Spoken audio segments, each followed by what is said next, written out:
Hello, and welcome to the first episode of Beyond Office Hours podcast. My name is Amy, and I will be your host. Today, I am joined by Berenice Pierre, who is a professor at the Penn State University College of Health and Human Development. Berenice, would you like to introduce yourself to the audience? Absolutely. So, as my good friend Amy said, my name is Berenice Pierre, and I am a professor of child psychology in the College of Health and Human Development here at Penn State. Okay, Berenice, so the first question we're going to go with is, if you weren't teaching your subject, what would you be doing? If I weren't teaching my subject, honestly, I think I would have gone to culinary school. I will never forget that in high school I had one advisor who told me that I should have gone to culinary school after I showed him pictures of a couple of cakes I had baked. Because I did do that professionally for a couple seconds in high school, funny enough. So, maybe in another world, I guess that's why we're here doing this interview. Okay, wow. That's very interesting. So what made you choose academia? I think that ever since high school as well, more so coming into college, I knew I wanted to go into the medical field, and throughout my time at Penn State, I ended up getting involved in research, and that research, led me to pursue that field after college. My research I did in college was in child psychology, as I said, which is how I got here now.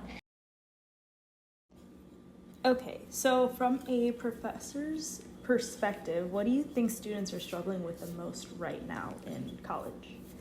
I think one thing I've noticed, especially in the post-COVID era, where we now live in this society where, you have remote jobs and asynchronous learning, and also just the boom in technology that we've seen with all the AI.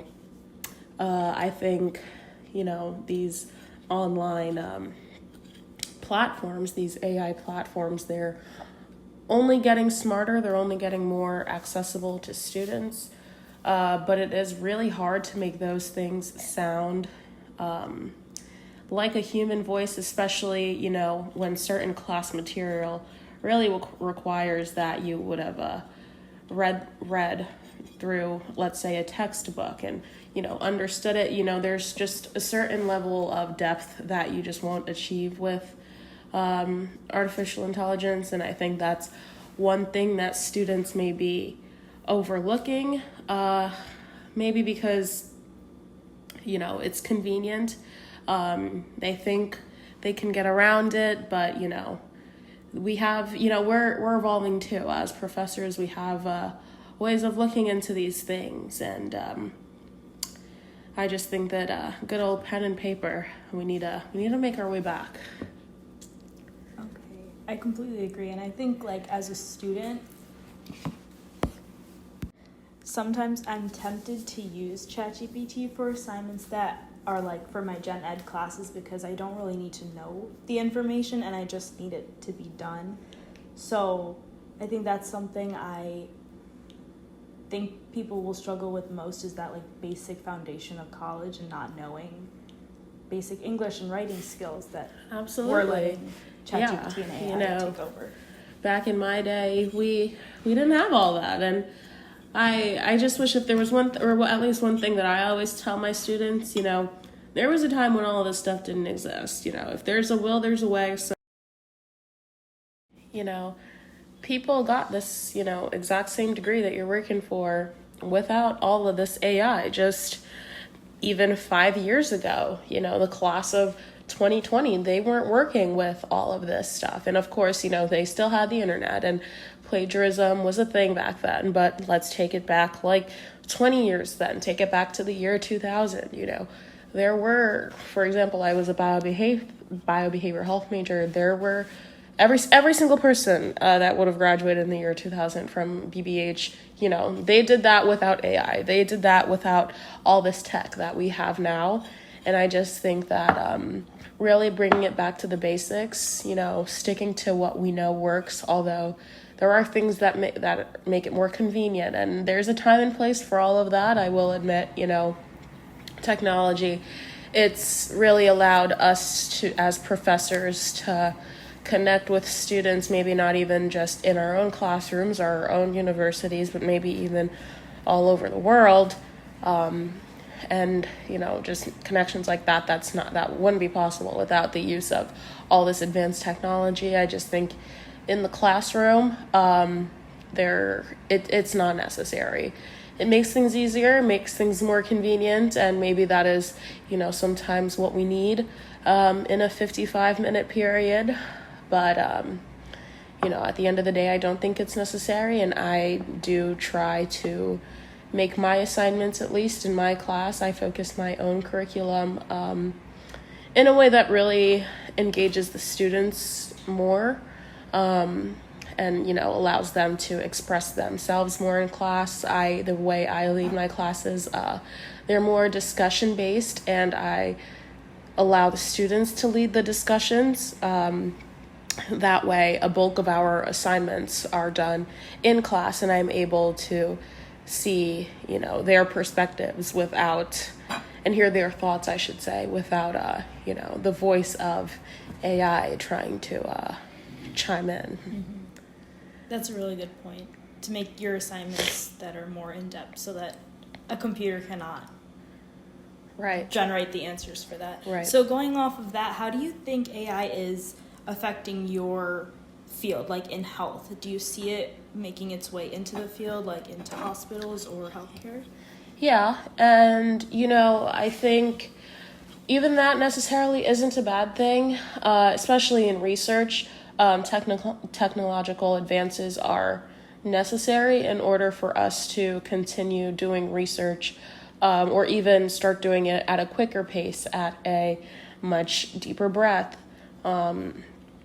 Things like that are necessary, and we need scientific advancements in that way. And in the medical field, whether it comes to like charting, there are new systems that can do that for us. But again, like I said, like these are things that they didn't exist before, and people still found a way to get them done. And I truly believe that in the face of AI doing charts for us, with how important documentation is in the field of medicine, a computer-generated error, you never know what that is going to mess with inside a hospital system. You don't know how that's going to affect your patients. You don't know what one mistake could do in a case to any patient. So I think even then, we still need a human brain to really go through the work, maybe double check the work that AI is doing to, make sure that AI isn't messing up. If humans can mess up, I'm sure this new face technology, isn't perfect, especially because it's always expanding, always evolving. What the latest models we have now, they may be nothing compared to what we have 10 years from now. So I think, while we're living in this transitionary period, that it's important that we not rely too much on it until we really understand more of its capabilities. Really cool. I really agree with that. So for the last question, just to end the episode, what piece of advice would you give to a student that is in the College of Health and Human Development right now? I would tell them to talk to their professors. There are a lot. What we're doing exactly. Here, yeah. There are a lot, and I don't want to be biased, but there are a lot of amazing, really knowledgeable professors in the College of Health and Human Development that come from all walks of life. Somehow all of their crazy careers has led them all back to this place. And, they have a lot to say. They have a lot to share. There's a lot of knowledge, a lot of connections that you could make simply by introducing yourself to a professor. Sitting in their office hours, you never know how much more you're going to understand a certain piece of information when it's being told to you face to face in in a quieter, more intimate setting. Otherwise, you wouldn't get that same level of understanding in a classroom, but also just forging those relationships really comes in handy for the students when they need, a letter of recommendation down the line, or just things like that, when they need a job, when they need a reference. I say truly just speak to your professors. They are a lot more willing to help out than you would assume. And the BBH department here at Penn State, we are the only school in the country with a biobehavioral health major. That is not something that any of us take lightly, obviously. So I think really utilize your resources. You're in a really good spot. You're in a really advantageous spot. And I just hope everybody really takes as much out of that as they can. Well, thank you so much, Dr. Pierre, for being on this episode with me. And thank you for all your wisdom. Absolutely, anytime.